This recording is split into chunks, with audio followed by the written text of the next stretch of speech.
Well, shalom and welcome back. We're continuing our series looking at the work Guard Your Tongue by Rabbi Zelig Pliskin, based off the works of the Chafetz Chaim, which chiefly concerns itself with the laws of Loshon Hara, that is evil speech.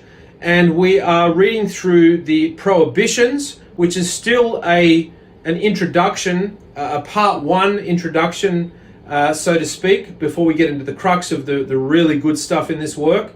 And at this point, we are just looking at various verses from the Torah that we can excise a relation to do with the laws of Loshon Hara.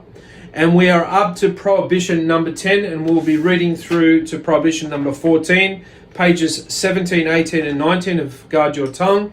And I encourage you to pick up a copy of this work if you can. And the laws of Loshon Hara are very important to study all the time, because it is the only sin that a person can do that can immediately arouse a fresh accusation from Hasatan before the Kodesh Baruch Hu, the Holy One, blessed be He. Now, there is no other sin or transgression that we can do that can cause an immediate barrage of accusations to come up against us before the divine throne in Shemaim. But the speaking Loshon Hara does that. What does that mean? That means that it can shorten your life, it can snuff out your life immediately, or bring some serious trials and tribulations coming your way. And in fact, I do happen to know of an individual who comes across as being somebody who's an Orthodox Jew, who had spoken to me and said that he was deliberately posting posts up to bait Christian believers, and as it turns out, fairly recently this gentleman has had a car accident. He's okay, but I think that that's something that he might want to have a think about, because when we start to study the laws of Loshon Hara, we start to really meditate over the enormity of it and the potential downfall that it can bring in about our lives, it will literally make us all think 1,000 times before we put up a post on a social media platform or put a comment up. It is just that powerful. And okay, so let's get into it. We are up to number 10 of the Prohibitions, and number 10 is from Devarim, Deuteronomy 19:15. And says, one witness shall not rise up against a man for any iniquity or for any sin. And the commentary reads, if a solitary witness testifies against someone before a Beit Din, that is a house of judgment, in a non-financial matter, he violates this prohibition besides being guilty of speaking Loshon Hara. In financial matters, the testimony of a single witness has practical effects. It can obligate somebody to make an oath. So one person can come before the Beit Din, if it's in regards to a financial matter, but it can only bring about that the person being accused to take an oath that he didn't do what the person is accusing him of. The reason that 2 or 3 witnesses are important is because it is a quantity of testimony against the accused. If only one witness is coming forward, straight away there's suspicion brought because there's nobody else. And also too, it also has some sort of bearing on the fact that there's still some potential level of fear of Hashem in the person, in that only one person's been privy to the sin or iniquity as opposed to 2 or 3, which suggests that the person has become lazy with at least trying to guard their sin, and so is an indicator that they're fallen even further away from the emet, from the truth. In non-financial matters, however, the Beit Din cannot accept the testimony of only one witness. And that's not to say that in financial matters it can't, but it can bring about the person to make an oath to say that I did not do what I'm being accused of. A little bit like the Sotah, the woman caught in the act of adultery. She has an opportunity to take an oath, as it were, and to deny the charges before engaging in drinking the bitter cup and going through all the processes of that ceremony. Therefore, his coming to testify nearly blackens the reputation of the person he speaks against without any beneficial results. Okay, so number 11, this is from Shemot, this is from Exodus 23:2. You shall not follow a multitude to do evil. You shall not follow a multitude to do evil. If you join a group to speak or hear Loshon Hara, you violate this prohibition. See Shirei Tshuva 350, which is another rabbinical work on the subject, speaking about this particular subject. In particular, you shall not follow a multitude to do evil. Now, what I see a lot happening on Facebook is that when somebody puts up a post and then somebody puts up a comment underneath that post refuting that post in some way, you will then get people thumbs upping that person and supporting their comment. Now, if that person's wrong, or even if they're right, and they've come and they've typed up a comment that is in any way ridiculing or disrespectful toward the person putting up the post, and then you get this person's friends and followers starting to put thumbs up and love hearts, and then they just begin to multiply. Guess what? You shall not join a multitude to do evil. You shall not follow a multitude to do evil. So this is that happening in real time. So you have to be very careful. I know you like the person and I know you want to support the person, defend the person, but if the comment is genuine, it will be a private message sent to the person. That way that avoids any type of posturing and there's no ego involved. It is just you and the other person and the subject, and you can thrash it out for the emet to your heart's content.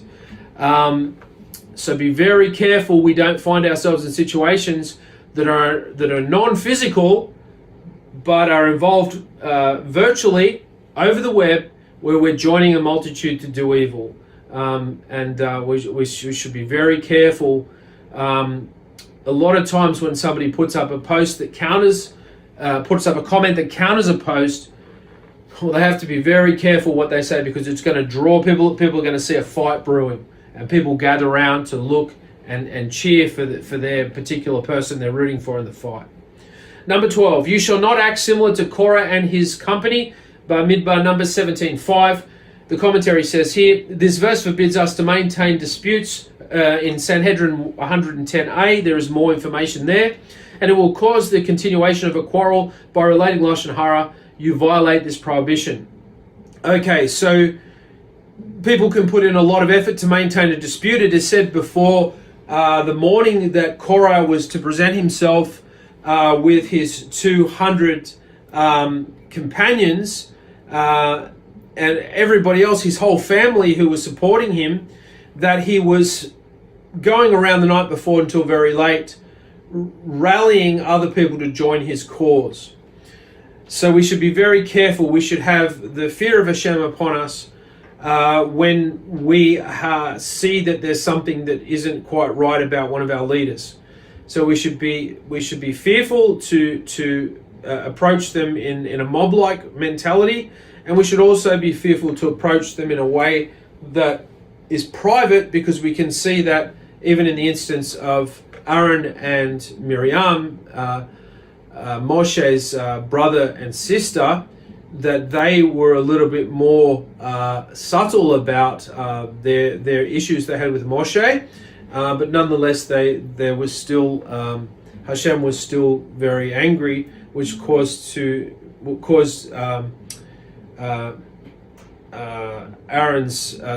Moshe's sister Miriam to develop zarats and be isolated from the camp for 7 days. Number 13, you shall not wrong another, according to Vayikra 25:17, Leviticus. This verse forbids us to say anything that will insult or anger another person. Again, there's more information in Tractate Bava Metzia 58b. Some examples of this would be, number 1, reminding someone about his previous misdeeds. We should never remind somebody about their past sins, particularly publicly. Number 2, embarrassing someone for his family background. The Chafetz Chaim was very big on this. He believed that it didn't matter what your background was, every single person had a potential to become great. In fact, I would go so far as to say that the worse a background person is, the more potential he has to become great, because somebody who has a fantastic background, it's very hard to make new ground and ascend even higher to the heights that their family has already attained. Number 3, ridiculing someone for his lack of Torah knowledge. We should never ridicule somebody for their lack of Torah knowledge. Perhaps somebody's watching this video and having a quiet chuckle to themselves. Be very, very careful if that's you. I'm in no way a scholar, but I'm giving it a red hot go, and I'm getting another video out there that is to do with Torah, and is the subject of the hour. We really should be learning Loshon Hara rather than scrolling through YouTube, looking at news articles relating to what's happening in Israel and how all the various types of media, all their various angles, subtle ways of bringing obstacles in Israel's path. Futile. It's an absolute futile exercise. You merely only need to see the headlines, and if you go through scouring through videos like that, you will be having a bad day. So number 4, insulting someone for his lowly status. That's fairly self-explanatory. We should not insult somebody for their lowly status. Number 5, asking someone how he would answer a certain question when you know that he is not competent to reply. You see this all the time in universities and in debates. We should be very careful about getting into debates or getting into any type of public, formal argument,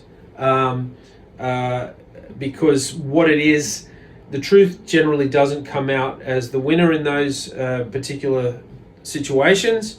It's rather the person who's more quick-witted and is more able to think on their feet quickly.